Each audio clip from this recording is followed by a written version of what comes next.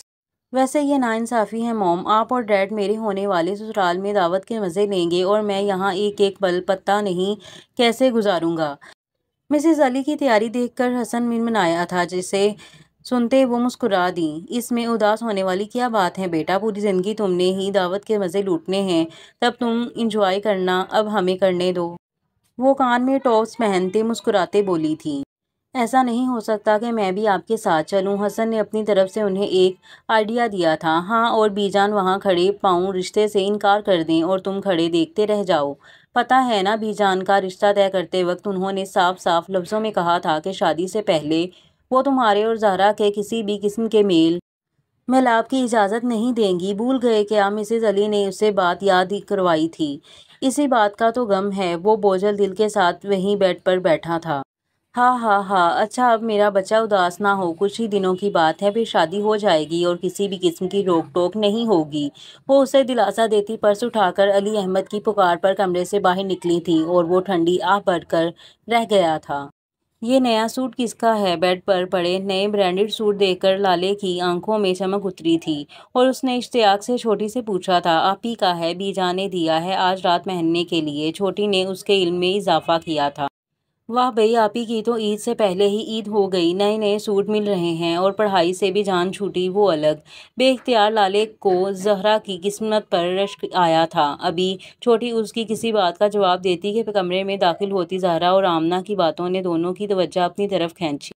کیا ہے امی، کیا جلدی ہے بی جان کو شادی کی؟ ابھی میں نے پڑھنا ہے، مجھے نہیں کرنی ابھی شادی وادی، زہرا بے بسی سے بولی تھی۔ لو جی، کر لو گل، اسے کہتے نا شکریہ لوگ، بے اختیار لالے کے منہ سے نکلا تھا، جس پر آمنہ اور زہرا دونوں نے بیک وقت اسے گھورا تھا۔ ارے بھئی، مجھے کیوں ایسے دیکھ رہے ہیں؟ میں نے تو صحیح بات کی ہے۔ وہ دونوں کو خود کو گھورتا دیکھ کر بولی تھی۔ تم سے کسی نے بولنے کو کہا ہے اور تم یہاں کیا کر رہی ہو؟ میں نے تمہیں پورچ کی صفائی کرنے کو کہا تھا نا، کر لی صفائی؟ آمنہ بیگم نے ایک بار پھر اسے آڑے ہاتھوں لیا تھا۔ امی وہ بھول گئی میں، وہ مسکین سی شکل بنا کر بولی تھی۔ کھانا کھانا تو نہیں بھولتی تم، صفائی کرنا کیسے بھول جاتی ہو؟ ابھی نکلو اور چلو صاف کرو، ورنہ بی جان سے جوتا پڑواؤں گی۔ اب تو مجھے یقین پورا ہو گیا ہے کہ مجھے واقعی اٹھا کر لائے ہیں کہیں سے۔ عزت ہی نہیں ہے میری، وہ منمناتی پیر پٹکتی باہر کی طرف چل دی تھی اور اس سے پہلے کہ چھوٹی کی حوصلہ افزائی ہوتی اس نے بھی لالے کے پیچھے دوڑ لگا دی تھی۔ ویسے آپ ہی کے مزے ہیں، دیکھ کیسے آزاد ہو گئی ہے، نہ فزیک کی ٹینشن نہ بھائیوں کا دکھ، مجھے تو رہ رہ کر رشک آ رہا ہے آپ ہی کی قسمت پر۔ بستر پر لیٹے وہ آج کی باتیں سوچتے بولی تھی۔ ہاں یہ تو ہے، بیٹھے بیٹھے قسمت جاگ گئی آپ ہی کی۔ چھوٹی نے اس کی پیروی کی تھی۔ اور ایک ہم ہے جن کی جان آرگینک کیمسٹری میں اٹکی پڑی ہے، پتہ نہیں کب جان چھوٹے گی اس منحوس پڑھائی سے۔ وہ بیڈ پر بیٹھتی غمگین سے لہجے میں بولی۔ چھوٹی بھی اس کے ساتھ ہی بیٹھی تھی۔ میرے پاس ایک آئیڈیا ہے، چھوٹی کچھ سوچتے بولی تھی۔ کیسا آئیڈیا؟ تمہاری آزادی کا آئیڈیا ہے؟ وہ کیسے؟ لالے کی آنکھوں میں چمک اتری تھی۔ تم بھی شادی کر لو اور جان چھڑوا اپنی۔ چھوٹی نے اپنا آئیڈیا اس کے گوش گزار کیا تھا۔ اس کی بات سنتے لالے ساخت ہوئی تھی اور بغیر پلکیں جھپکائے اسے دیکھ رہی تھی۔ کیا ہوا؟ ایسے کیوں دیکھ رہی ہو؟ چھوٹی حلق تر کرتے بولی تھی۔ کہیں جن ون تو نہیں آ گیا تم نے؟ وہ لالے کو یوں ہی بیٹھنا دیکھ کر ہکلائی تھی۔ آہ، لالے یکدم چیخی تھی۔ چھوٹی ہڑبڑا کر پیچھے کو ہوئی۔ او ایم جی، کیا آئیڈیا دیا تم نے؟ چھوٹی دل کر رہا تمہیں چوم لوں۔ لالے خوشی سے چیخ مارتی اس کے گلے لگی تھی اور اسے جھنجھوڑا تھا۔ چھوٹی کو اس کی دماغی حالت پر شبہ ہوا تھا۔ یار کیا آئیڈیا ہے؟ قسم سے میرے دماغ میں کیوں نہیں آیا؟ لالے ابھی تک حیران تھی۔ واؤ، میری شادی ہوگی، میری آزادی ہوگی، یاہو، عید لائی آزادی کا پیغام، ہررے! لالے بیڈ پر کھڑی ناچ رہی تھی اور چھوٹی کو صحیح معنوں میں اب اپنے آئیڈیا پر افسوس ہوا تھا۔ تنگ آتے لیمپ کی روشنی بجھائی تھی اور سونے کے لیے لیٹ گئی تھی۔ لالے نے منہ چڑھایا اور وہ بھی اس کے ساتھ لیٹی۔ لیٹتے ایک دفعہ پھر اس کے دماغ میں شادی کے خیالات گردش کرنے لگے۔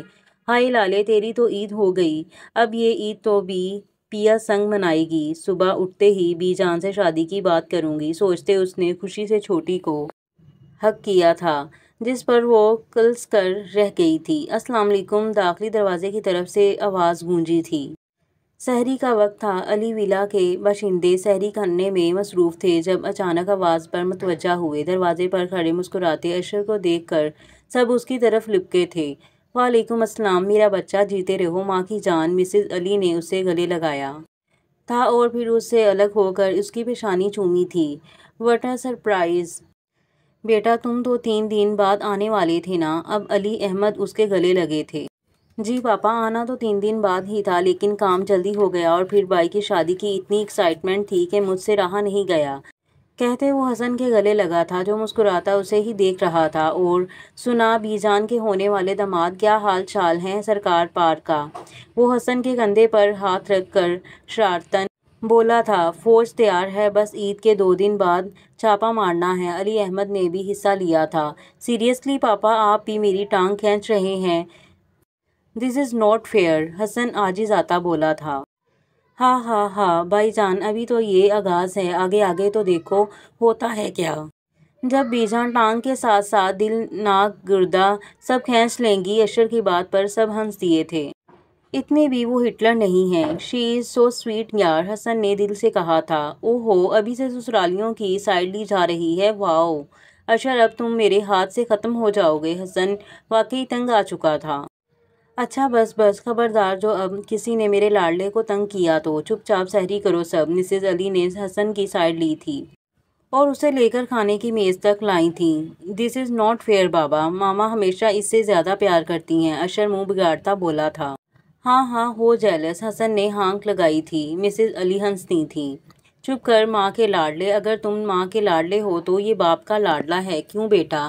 علی صاحب بولے تھے، جس پر اشر ان کو لپٹا تھا اور حسن کو زبان نکالی تھی۔ حسب معمول لالے اکیڈمی جانے سے پہلے بی جان سے اپنے بال بنوا رہی تھی۔ روزانہ وہ گردن لٹکا کر اداس سی بیٹھی ہوتی تھی جبکہ آج اس کی آنکھوں میں چمک تھی اور ہونٹوں پر پراسرار مسکراہٹ تھی۔ بی جان، وہ کچھ سوچتے بولی تھی۔ بی جان اس کے بال بناتے بولی تھی، میں سوچ رہی ہوں کہ میں شادی کر لوں۔ رات سے بھٹکتے اپنے اس خیال کو اس نے بی جان کے سامنے رکھا تھا۔ اور یہاں پر ایپیسوڈ کا اختتام ہوتا ہے اور ملتے ہیں اگلے ایپیسوڈ میں۔ تب تک کے لیے دیں مجھے اجازت، اللہ حافظ۔